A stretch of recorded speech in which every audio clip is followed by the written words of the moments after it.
A epístola do apóstolo Paulo aos Efésios, no seu capítulo 2, verso 1, diz: E vos vivificou, estando vós mortos em ofensas e pecado.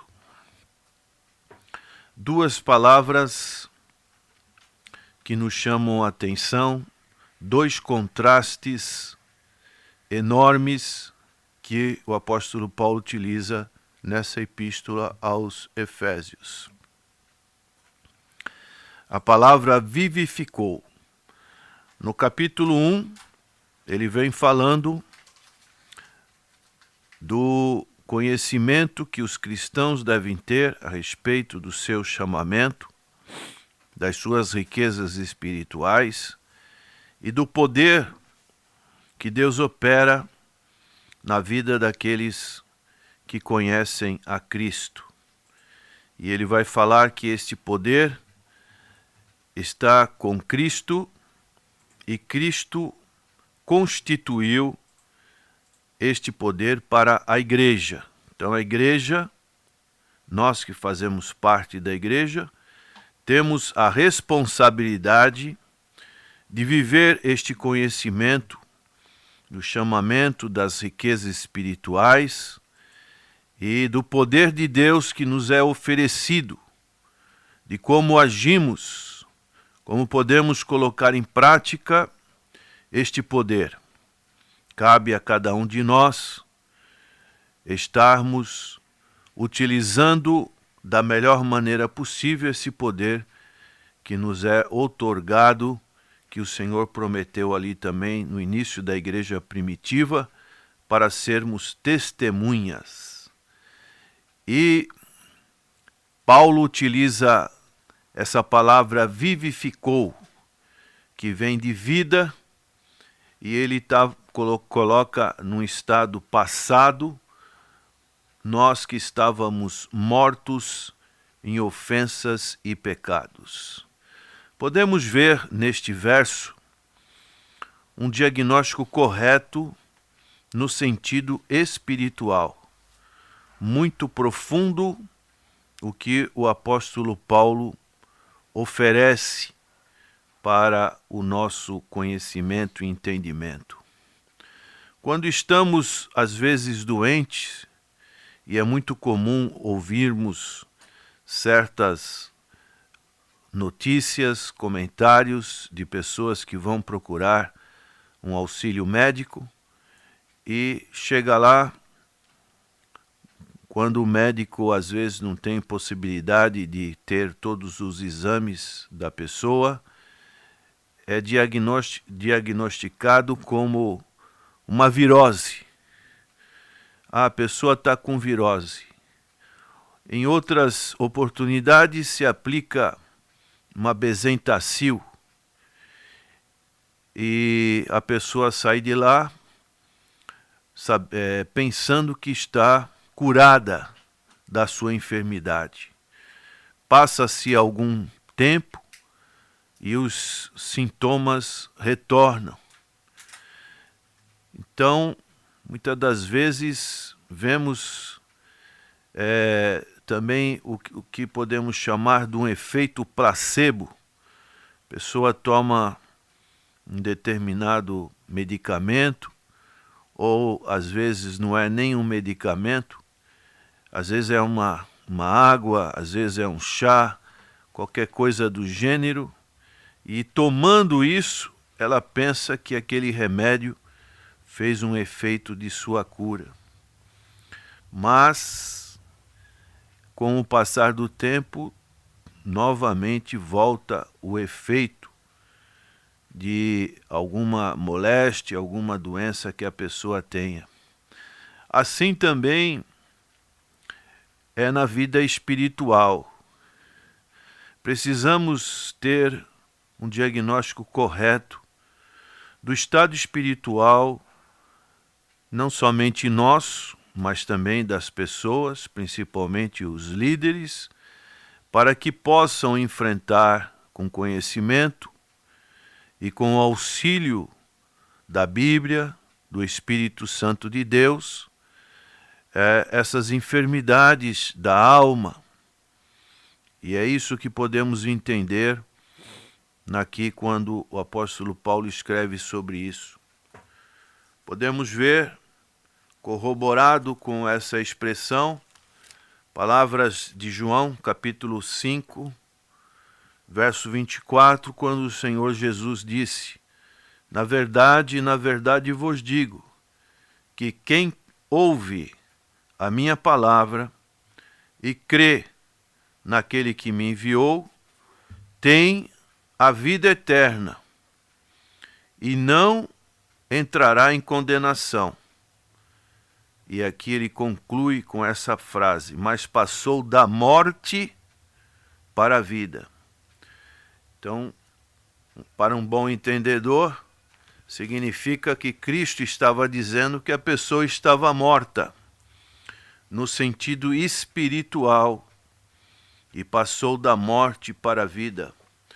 Paulo, ele também vai falar aos Colossenses, capítulo 2, verso 13, ele diz: e quando vós estáveis mortos nos pecados e na incircuncisão da vossa carne, vos vivificou juntamente com ele, perdoando-vos todas as ofensas. O que é uma pessoa morta? É uma pessoa que não é capaz de entender nem de apreciar as coisas espirituais. Não possui qualquer vida espiritual por si mesma. Não é capaz de fazer coisa alguma agradável a Deus. Assim como uma pessoa fisicamente morta não reage a estímulos aplicados ao corpo, também a pessoa espiritualmente morta não consegue reagir às coisas espirituais. Um cadáver não é capaz de ouvir as conversas que se passam no velório. Não tem fome nem sede, não sente dor, está morto. O mesmo se aplica ao ser interior do não salvo. O salmista Davi, ele reconhecia isso quando ele disse no Salmo 51, verso 5, ele diz: eis que iniquidade fui formado, e em pecado me concebeu minha mãe. Não há nada de bom dentro de mim, o salmista dizia. E daí podemos ver que este morto espiritualmente, suas faculdades espirituais não funcionam e não podem funcionar enquanto Deus não lhe der vida. Essa morte espiritual é causada pelos delitos e pecados. É o que Paulo, ele dá o diagnóstico aqui: mortos, estando vós mortos em ofensas e pecados. E Romanos 6:23 diz que o salário do pecado é a morte. Na Bíblia, a morte significa essencialmente separação, não apenas em termos físicos, como o espírito separado do corpo, como diz o apóstolo Tiago, no seu capítulo 2, verso 26, ele fala sobre isso, dizendo: porque assim como o corpo sem o espírito está morto, assim também a fé sem obras é morta. Mas podemos ver também que em termos espirituais, o espírito está separado de Deus. É o que diz em Isaías capítulo 59, verso 2. Mas as vossas iniquidades fazem divisão entre vós e o vosso Deus, e os vossos pecados encobrem o seu rosto de vós, para que vos não ouça. Então o incrédulo, ele não está simplesmente enfermo. Esse é o diagnóstico, no sentido espiritual, que nós precisamos ter. Mas o incrédulo está morto. Não precisa ser reanimado, mas ele precisa ser ressuscitado. Todos os pecadores estão mortos. A única diferença entre um pecador e outro é o seu estado de decomposição. Nós vemos isso, infelizmente, no caso de pessoas que estão drogadas. Cada vez mais podemos constatar isso em nossa sociedade. Que estado deplorável, vivendo numa situação muitas vezes totalmente indigna. Às vezes um animal tem mais dignidade do que uma pessoa que está vivendo no desconforto de uma rua, por exemplo.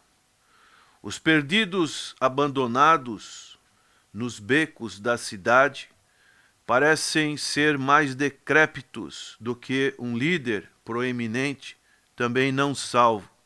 Mas os dois se encontram igualmente mortos em pecado. Um cadáver não pode estar mais morto do que o outro. Isso significa que no nosso mundo é um grande cemitério, cheio de pessoas que, mesmo vivas, estão mortas no sentido espiritual. E o apóstolo Paulo, escrevendo a Timóteo, capítulo 5 da sua primeira epístola, ele diz: mas a que vive em deleites, vivendo está morta. Então, infelizmente, é essa situação, esse é o diagnóstico. E o apóstolo Paulo, então, dá o remédio para que esta situação esteja mudada. Isso é também o diagnóstico que talvez esteja sendo oferecido para você nesta manhã, prezado ouvinte. Ele diz nesse capítulo 2 de Efésios, no verso 4, mas Deus, que é riquíssimo em misericórdia, pelo seu muito amor com que nos amou, estando nós ainda mortos em nossas ofensas, nos vivificou juntamente com Cristo, pela graça sois salvos, e nos ressuscitou juntamente com Ele, e nos fez assentar nos lugares celestiais em Cristo Jesus. Então, que você possa receber esta vida que o Senhor Jesus veio trazer. Ele disse em João capítulo 10, o ladrão vem para matar, roubar e destruir, mas eu vim para que tenham vida, e vida em abundância.